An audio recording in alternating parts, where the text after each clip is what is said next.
Soy Rolando Carrión, presidente de la FUOS de Santo Domingo de los Áchilas. El día de hoy se está desarrollando el Congreso Nacional de la Unión General de Trabajadores del Ecuador. En la mesa 1 de la cual somos partícipes, creemos que es muy importante el informe de labores que está realizando el día de hoy el Comité Ejecutivo 2016-2019, dentro del cual se han desarrollado actividades muy importantes. Nosotros reconocemos el trabajo de la dirigencia, reconocemos el papel que ha jugado la Unión General de Trabajadores, la central sindical más importante del país, en la defensa de los derechos de los trabajadores. En el 2016 y en el 2017 enfrentamos políticas del gobierno de Rafael Correa que pretendía eliminar las organizaciones sindicales y puso como objetivo el acabar y aniquilar las organizaciones sindicales, principalmente las centrales revolucionarias como es la Unión General de Trabajadores del Ecuador. Luchamos, dimos una fuerte batalla contra las enmiendas a la Constitución que eliminaron el derecho a la sindicalización del sector público, que eliminaron el derecho a la contratación colectiva. Luego seguimos en esta lucha logrando que se declare inconstitucional las enmiendas a la Constitución porque limitaban el derecho a la libertad sindical y a la contratación colectiva. Asimismo, participamos directamente en el combate a la corrupción. Creamos la Comisión Anticorrupción que formó e investigó varios casos de corrupción y luego llegando inclusive a tener un presidente del Consejo de Participación Ciudadana realizando denuncias a niveles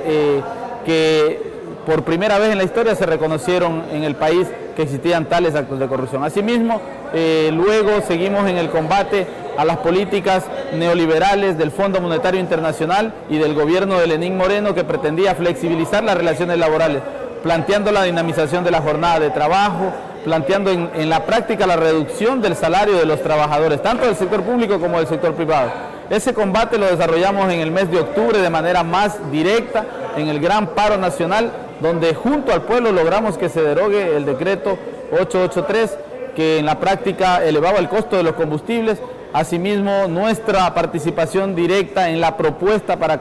que el Ecuador salga de la crisis y que hoy nos seguimos manteniendo en el hecho de que se le cobre a los grandes empresarios los miles de millones de dólares, más de 4.000 millones de dólares que le deben al Estado y que no cancelan. La nacionalización de Claro y Movistar, ahí se van más de 3.000 millones de dólares al año en ganancias que van a parar a manos extranjeras. Son entre otras medidas las que nosotros hemos propuesto como Unión General de Trabajadores del Ecuador y el papel fundamental que jugó el presidente de la Unión General de Trabajadores del Ecuador como presidente de turno del Frente Unitario de Trabajadores, colocando al Frente Unitario de Trabajadores como una herramienta de los trabajadores para defender sus derechos. La más importante del país, la única que sale al frente a defender los derechos de los trabajadores y que coloca en una instancia diferente. Nosotros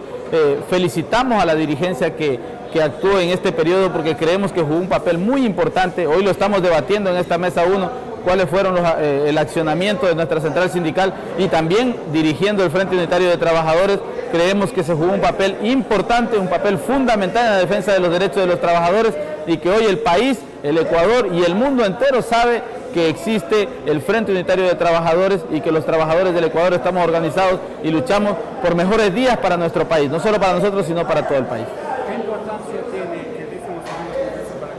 el 12º Congreso El 12º Congreso para el crecimiento? es muy importante, se da en medio de un debate constante por la realidad económica del país, en medio, luego de haber pasado una jornada de movilización,